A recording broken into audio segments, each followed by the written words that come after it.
नमस्कार दर्शकों, स्वागत है आपका हमारे चैनल में। आज आपको सुनाने जा रहे हैं संतान सप्तमी व्रत कथा।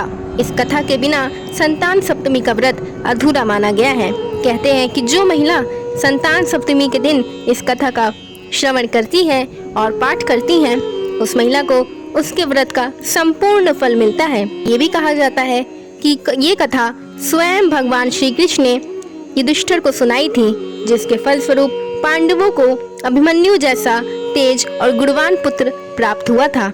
आशा है दर्शकों कि आपको ये कथा पसंद आएगी, इसलिए कथा को पूरा सुनिएगा।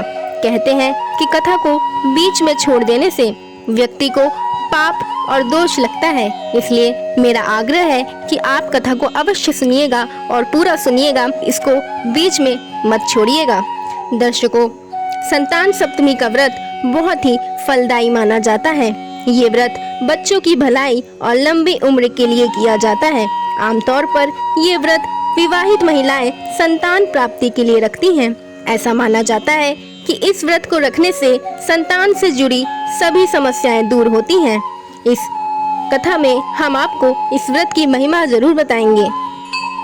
एक समय की बात है, महाराज युधिष्ठिर ने भगवान कृष्ण से कहा कि प्रभु, कोई ऐसा व्रत बताइए जिसके प्रभाव से संतान से जुड़ी सभी समस्याओं का निवारण हो जाए।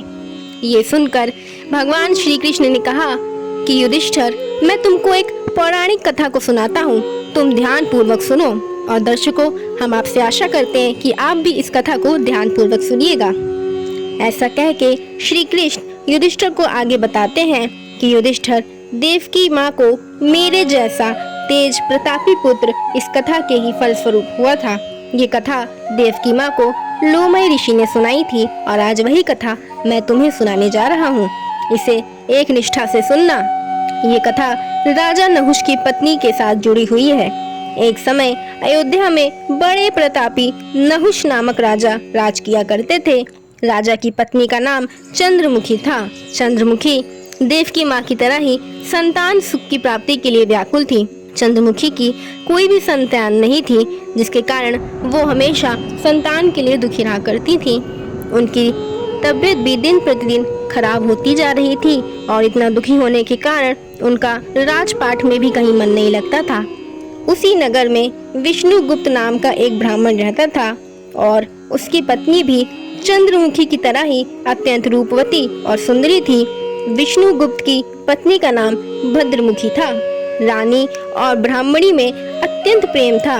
एक दिन वे दोनों सरयू नदी में स्नान करने के लिए गईं। वहां उन्होंने देखा कि अत्यंत बहुत सी स्त्रियां सरयू नदी में स्नान करके निर्मल वस्त्र पहनकर एक मंडप में शंकर पार्वती की मूर्ति स्थापित करके पूजा कर रही हैं। रानी और ब्राह्मणी ने ये देखकर उन स्त्रियों से पूछा कि हे बहनों, तुम ये किस देवता का और किस कारण से पूजन कर रही हो?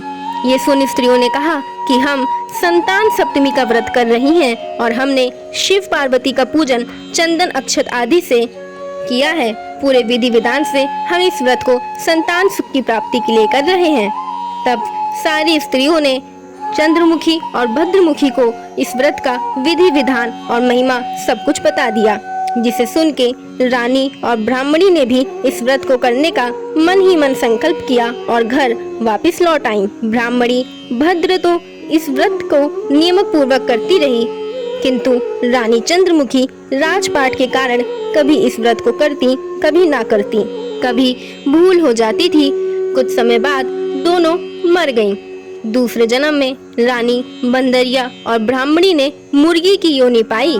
ब्राह्मणी मुर्गी की योनि में भी कुछ नहीं भूली और भगवान शंकर और माँ पार्वती का ध्यान करती रही। उधर रानी चंद्रमुखी जो बंदरी योनि में पैदा हुई हैं, वो बंदरिया बनी और सब कुछ भूल गईं। थोड़े समय के बाद दोनों ने ये देह भी त्याग दिया। अब इनका तीसरा जन्म मनुष्य योनि में हुआ।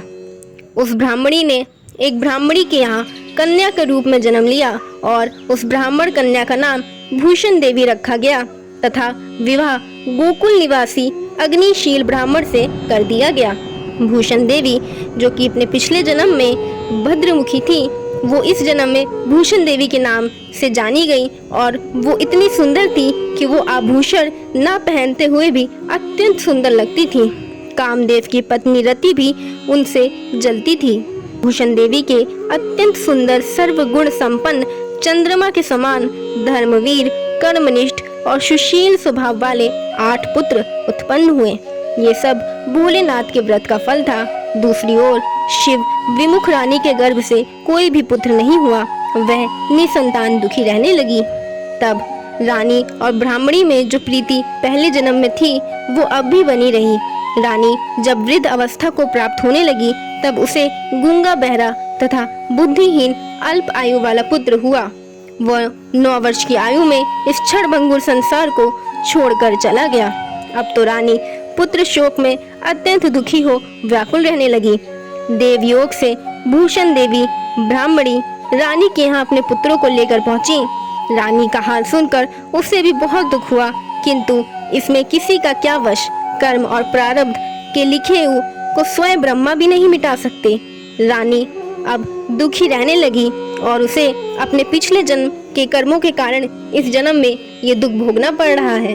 ब्रह्माणी ने रानी का संताप दूर करके निमित्त अपने 8 पुत्र रानी के पास छोड़ दिए।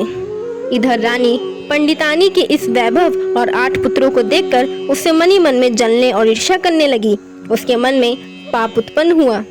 पाप के वशीभूत होकर उन ब्राह्मणी पुत्रों की हत्या करने के विचार से लड्डू में जहर मिलाकर उनको खिला दिया।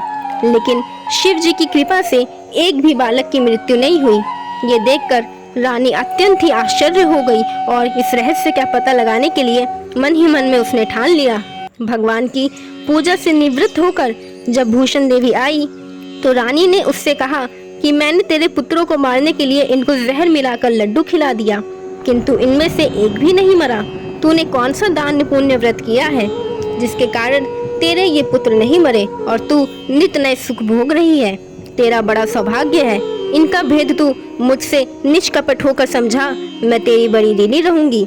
रानी के ऐसे दीन वचन सुनकर भूषण ब्राह्मणी कहने लगी कि सुनो, तुमको मैं 3 जन्मों का हिसाब बताती हूँ, ध्यान पूर्वक सुनना।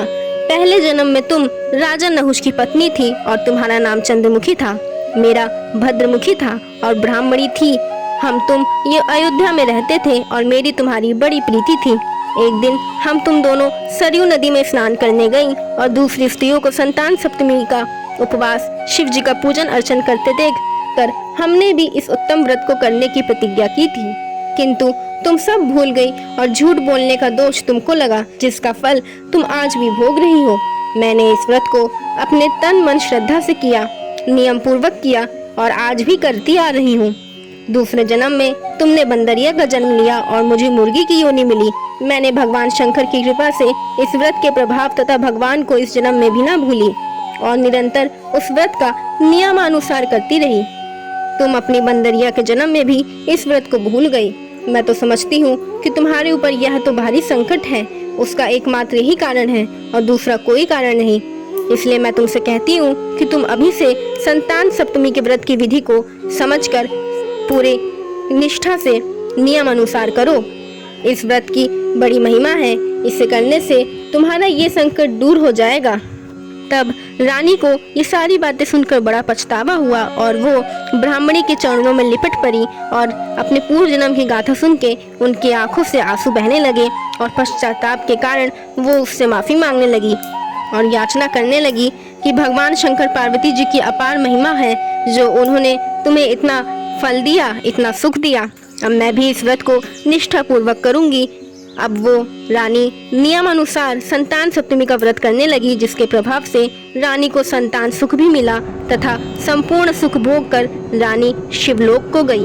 भगवान शंकर के व्रत का ऐसा प्रभाव है कि पथभ्रष्ट मनुष्य भी अपने पथ पर अग्रसर हो जाता है और अंततः ऐश्वर्य भोग कर मोक्ष पाता है।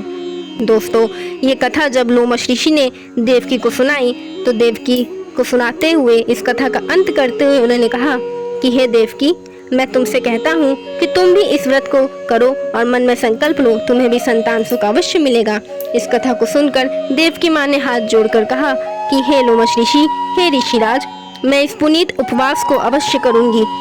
किंतु आप इस कल्याणकारी एवं संतान में सुख देने वाले उपवास का विधान, नियम, विधि आदि विस्तार से समझाइए।